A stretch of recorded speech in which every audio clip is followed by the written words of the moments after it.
Hi, I'm Susan Spungen. I'm here in East Hampton, New York with my husband Steve, also Hi. my cameraman, and I'm going to show you how to make my skillet apple crisp with candied ginger today.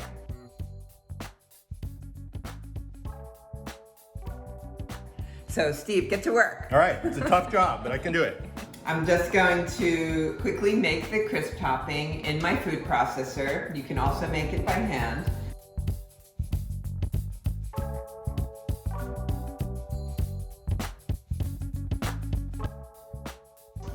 And then we're just going to whiz that all up together to mix it before we add the butter.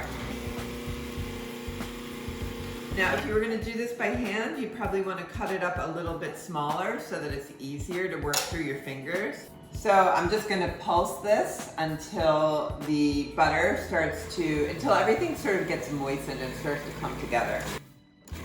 All right, that's what we want. Now we're going to add the oats. We've got a third of a cup of old-fashioned rolled oats, and we're just going to pulse it just to whiz them in a little. Okay. Now I'm just going to put it back in here just in case I need to break up any large lumps. And as you can see, it's very well moistened by the butter, the flour, and there's no like loose and crummy flour. So I'm just going to chill this while I prepare my filling, because just like pie dough, it's nice to have it cold when it goes in the oven. So the recipe calls for Granny Smith, mostly because of their tartness, because this has a bit of a caramel thing going on, and I really like the tartness of a Granny Smith with something like this.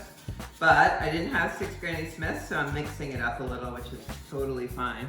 It's a good thing to do when you have some older apples, and bake them, because they're fine to bake. The nice thing about this crisp recipe is that you can always get apples, right? Even though apples are kind of a fall feeling dessert. You could throw in some raspberries, some blueberries.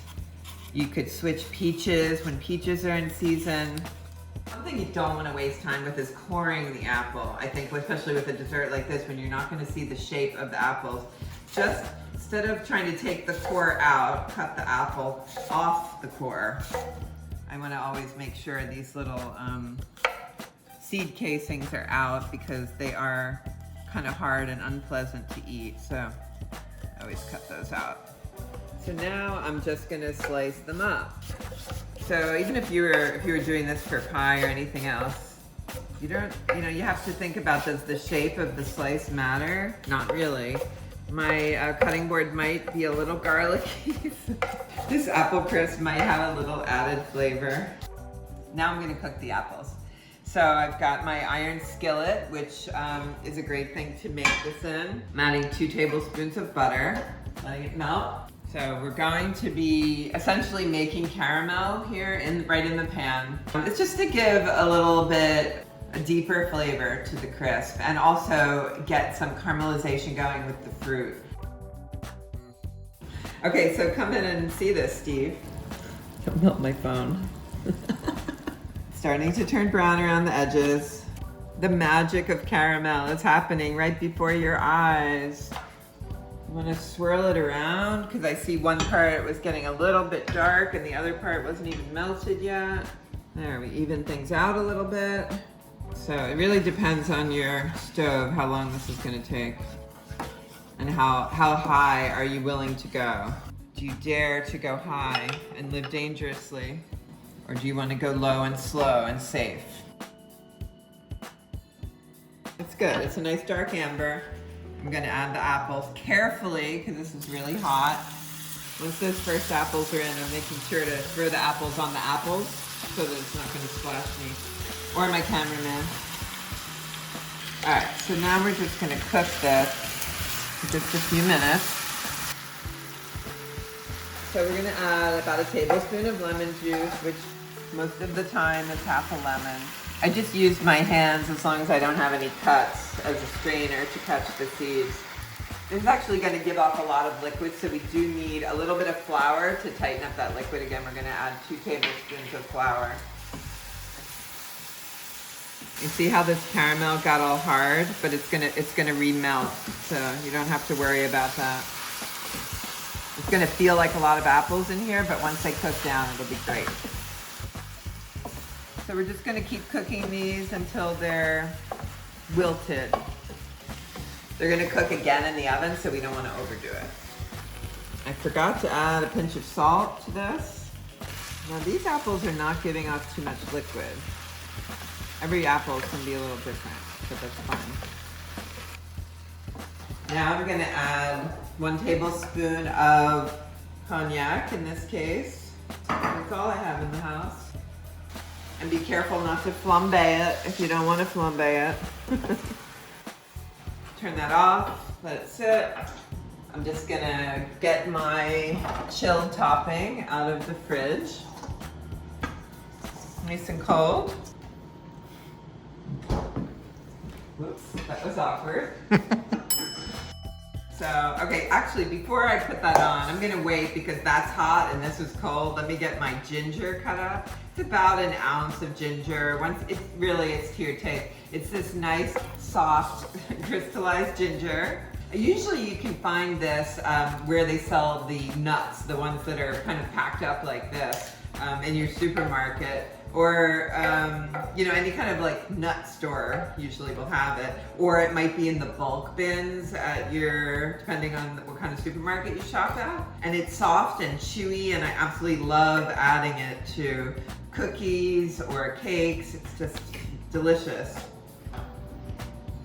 Sprinkle this on top, spread it out. Let the apple show a little bit here and there if you want. I'm gonna sprinkle this on top.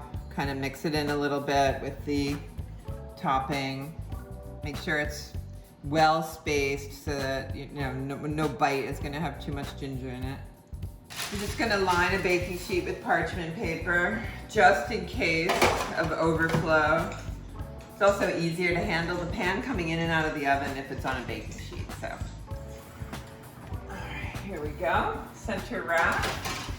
So we're gonna bake that about 30 or 35 minutes until it's golden brown all the way to the center and bubbling and caramelized on the edges.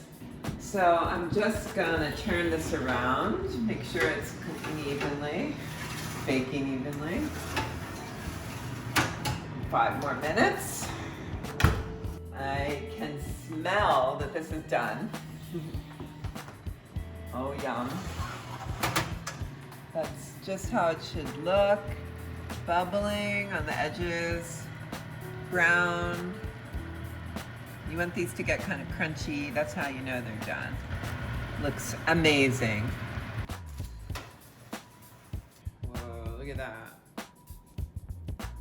This looks so good. Look at the caramel around the edges, yummy. That is why you do the caramel. Oh, yum. Whoa. It's almost like applesauce underneath, which is really yummy. This would be amazing with vanilla ice cream, just a little cold heavy cream, or I have the very end of a container of creme fraiche here, my favorite from Vermont Creamery. And the sourness of the creme fraiche with the sweetness here is like really a good move. So I hope you like this recipe for skillet apple crisp with candied ginger.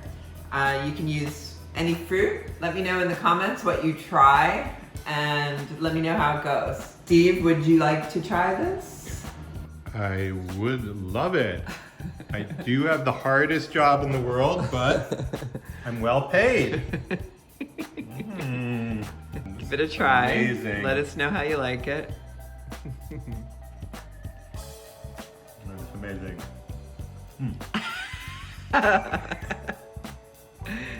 The mustache, amazing. Hey, Yeah, wait, what? make that face Stop. again when you go like this. This is amazing.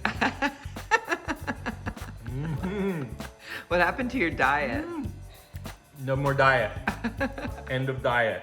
Amazing. All right. Wow. Cut.